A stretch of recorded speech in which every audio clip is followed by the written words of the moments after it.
Bonjour. Donc nous allons essayer de construire cet exercice-là. C'est un petit exercice de construction. Alors tout d'abord, il faut tracer un triangle ABC isocèle en B, sachant un côté AB qui fait 5 et un angle ABC qui fait 130. Alors lorsqu'on ne sait pas trop commencer, toujours faire un petit dessin à main levée pour se repérer. On commence par le début. C'est un triangle isocèle en B. Donc, je schématise un triangle isocèle en B, donc deux côtés égaux. S'il est isocèle en B, donc vous aurez A, B, C.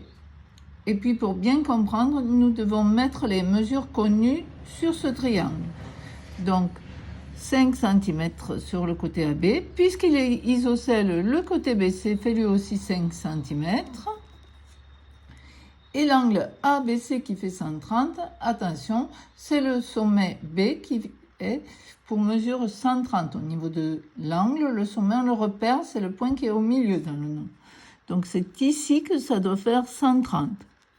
Voilà. Et à l'aide de ça, je peux réfléchir et savoir comment commencer. Alors, j'ai pas le choix, en fait. Je peux pas commencer par tracer le côté AC puisque je le connais pas. Donc, je vais ou commencer par AB ou par BC. Donc, mettons que je commence par AB.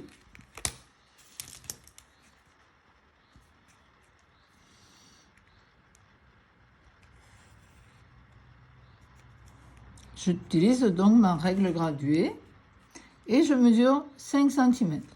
Ensuite, je vais devoir mesurer l'angle qui mesure 130 au point B. Donc, je place mon rapporteur, le sommet de mon rapporteur, pour rappel, c'est le centre ici qui est dans le petit trou. Je le mets sur le point B et je vais aligner un 0 du rapporteur sur le côté. Si je me mets sur B ici, le 0 à aligner, c'est le 0 qui est extérieur. Si j'avais mesuré en A, logiquement, je me serais mis de ce côté. Donc, le 0 aurait été à l'intérieur et j'aurais lu à l'intérieur. Donc là, je suis à l'extérieur. Bien aligné, c'est très important, sinon la mesure est pas bonne.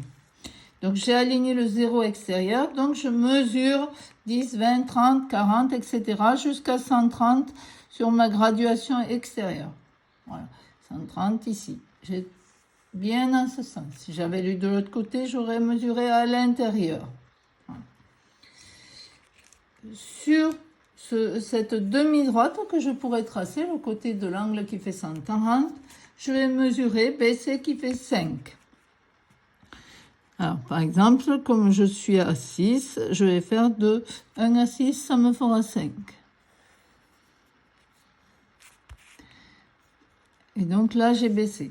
Bon, comme je vais devoir mesurer les hauteurs, ensuite faire les hauteurs, je vais plutôt repasser ce triangle en rouge pour bien le voir tout à l'heure. Mais en général, votre professeur veut que vous laissiez les figures au crayon à papier. Ça, vous ne le faites que après, lorsque la figure a été vérifiée par quelqu'un, que vous savez qu'elle est juste. Hein. Sinon, problème. Voilà.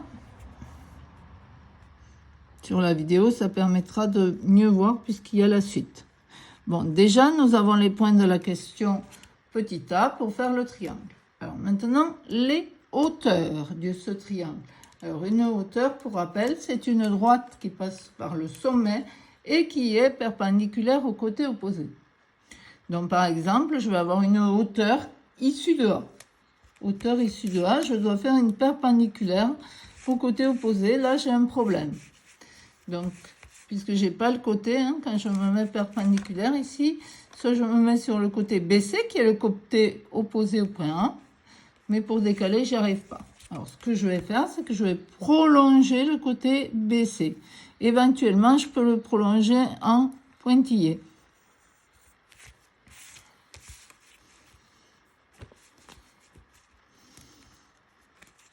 Et là, je peux maintenant m'aligner bien contre le côté BC prolongé, aller au point A et tracer ma hauteur perpendiculaire. Je la prolonge bien de l'autre côté.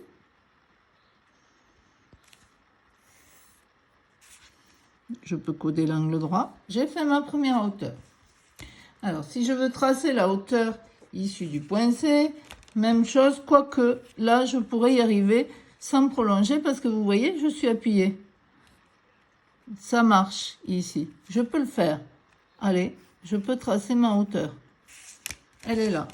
Après, je ne pourrais pas coder l'angle droit. Vous en doutez. Donc, c'est quand même mieux de prolonger le côté hein, quand c'est comme ça.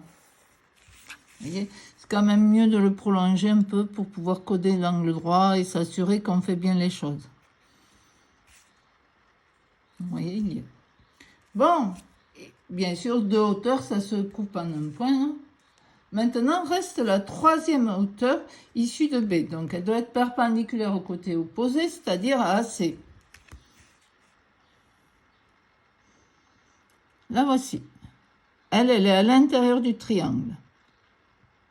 Les deux autres sont à l'extérieur parce que nous avons des angles obtus.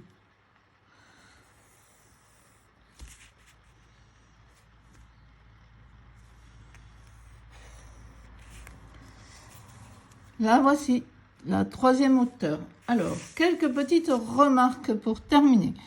Tout d'abord, les trois hauteurs se coupent en un seul point ici. On dit qu'elles sont concurrentes. Ça arrive toujours.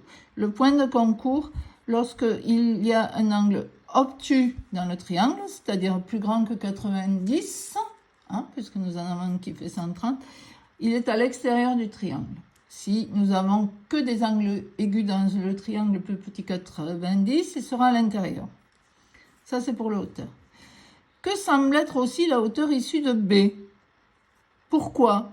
Alors, regardez par rapport au côté AC, qu'est-ce qui se passe? Mon côté AC, si je viens regarder ici, hein, je m'aperçois qu'en fait, la hauteur issue de B, elle coupe exactement au milieu du côté AC. Alors, une perpendiculaire et en plus qui passe par le milieu, vous vous rappelez comment ça s'appelle? On va le voir aussi dans le prochain exercice. Une droite qui est perpendiculaire au milieu d'un segment, ça s'appelle une médiatrice.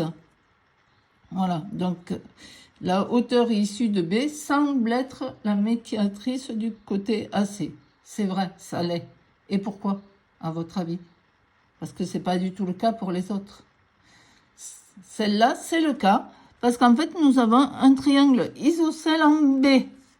Voilà, donc on reverra les propriétés. Ici, le point B, il est équidistant des sommets A et C. Vous voyez, il y a égale distance. Eh bien, tous les points là, ça va former la médiatrice. On le reverra plus tard si nécessaire. Voilà pour cette construction. Donc, c'est aussi la médiatrice. Pourquoi? Parce que le triangle est isocèle en B. Merci, au revoir.